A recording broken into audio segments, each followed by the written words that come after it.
بسم اللہ الرحمن الرحیم۔ السلام علیکم ناظرین، میں ہوں ایاز واگا اور آپ دیکھ رہے ہیں انفو ایٹ ایاز۔ ناظرین، سابقہ آرمی چیف، سابقہ صدر پاکستان جنرل پرویز مشرف آج انتقال کر گئے ہیں۔ انا للہ و انا الیہ راجعون۔ آج کا ویلاگ جنرل پرویز مشرف سے متعلق ہے۔ پرویز مشرف 11 اگست 1943 کو دلی کے اردو بولنے والے گھرانے میں پیدا ہوئے۔ 1947 کی تقسیم ہند کے بعد ان کے والدین ہجرت کر کے پاکستان آ گئے تھے۔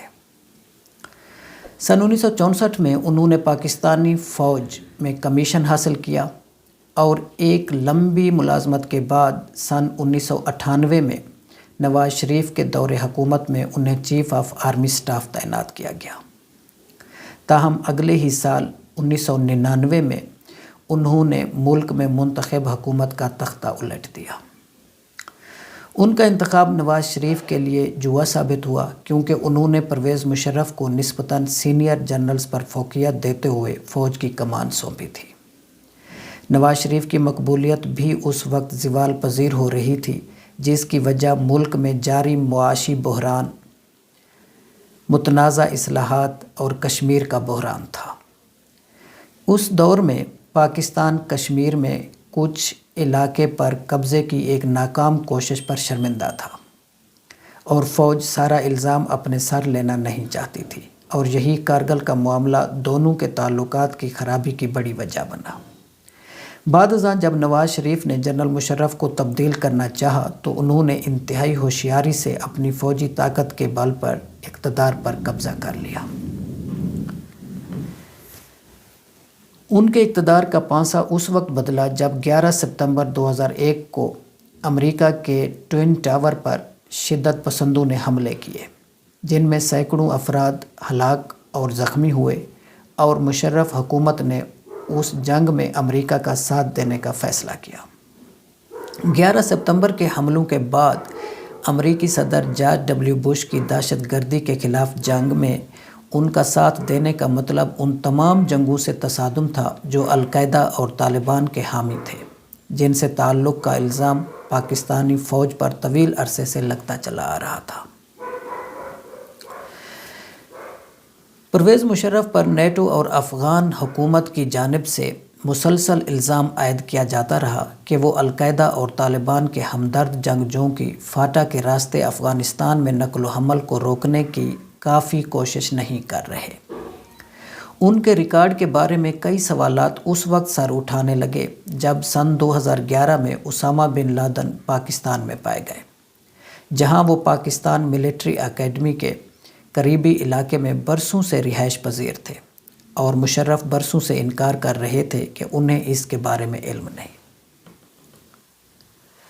جنرل مشرف کا دور اقتدار عدلیہ کے ساتھ ان کی کھینچا تانی سے بھی بھرپور رہا، جس میں ان کے فوجی سربراہ رہتے ہوئے صدر کے عہدے پر قائم رہنے کی خواہش کا تنازع بھی شامل تھا۔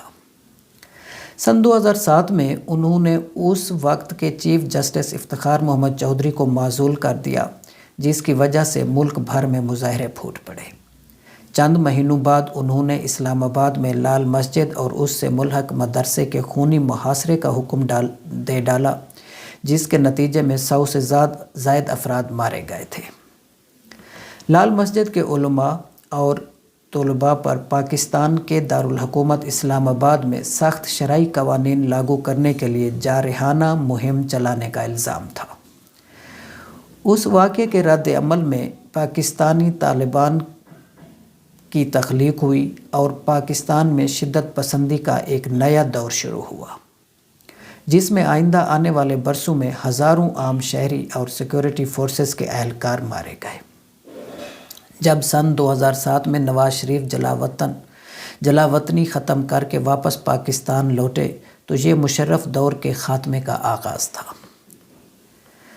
سابق فوجی جنرل نے اپنا دور اقتدار بڑھانے کے لیے ملک میں ایمرجنسی نافذ کر دی، لیکن فروری 2008 میں ان کی حمایت یافتہ جماعت پارلیمانی انتخابات ہار گئی۔ 6 ماہ بعد انہوں نے مواخذے سے بچنے کے لیے استعفیٰ دے دیا اور ملک چھوڑ کر چلے گئے۔ اپنے دور اقتدار میں پرویز مشرف نے انڈیا کے ساتھ تعلقات میں بہتری کی بھی کوشش کی اور اس سلسلے میں line of control per fire بندی کا معاہدہ بھی طے پایا، اور ایک وقت ایسا تھا جب مسئلہ کشمیر بھی حل ہونے کے قریب پہنچ چکا تھا۔ تاہم اس وقت تک مشرف ملک میں سیاسی طور پر غیر مستحکم ہو چکے تھے۔ خیال ہے کہ اپنے لندن اور دبئی میں قیام کے دوران دنیا بھر میں دیے گئے لیکچرز کے بدلے سابق صدر نے لاکھوں ڈالر کمائے، لیکن انہوں نے یہ بات کبھی راز میں نہیں رکھی کہ ان کا ارادہ وطن واپس جا کر اقتدار حاصل کرنا تھا۔ مارچ 2013 میں وہ ڈرامائی انداز میں پاکستان لوٹے تاکہ انتخابات میں حصہ لیں، لیکن ان کی واپسی گرفتاری پر منتج تھی۔ انہیں انتخاب لڑنے سے روک دیا گیا اور ان کی جماعت آل پاکستان مسلم لیگ توقع کے مطابق انتخابات میں بری طرح پٹ گئی۔ جلد ہی وہ عدالتی مقدمات میں الجھ گئے، جن میں بے نظیر بھٹو کو مبینہ ناکافی سیکیورٹی فراہم کرنا بھی تھا۔ بے نظیر بھٹو سن 2007 میں شدت پسندوں کی ایک کارروائی میں ہلاک ہوئی تھیں اور ان کے قتل نے پاکستان سمیت دنیا بھر کو ہلا کر رکھ دیا۔ سن 2010 میں اقوام متحدہ کی ایک انکوائری میں جنرل مشرف پر الزام عائد کیا کہ انہوں نے سابق وزیر اعظم کی سیکیورٹی میں جان بوجھ کر کوتاہی کی۔ اسی برس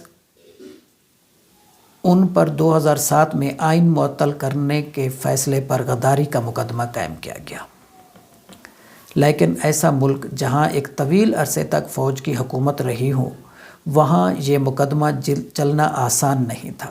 اس لیے حکومت نے سابق حکمران کا مقدمہ سننے کے لیے ایک خصوصی عدالت قائم کی۔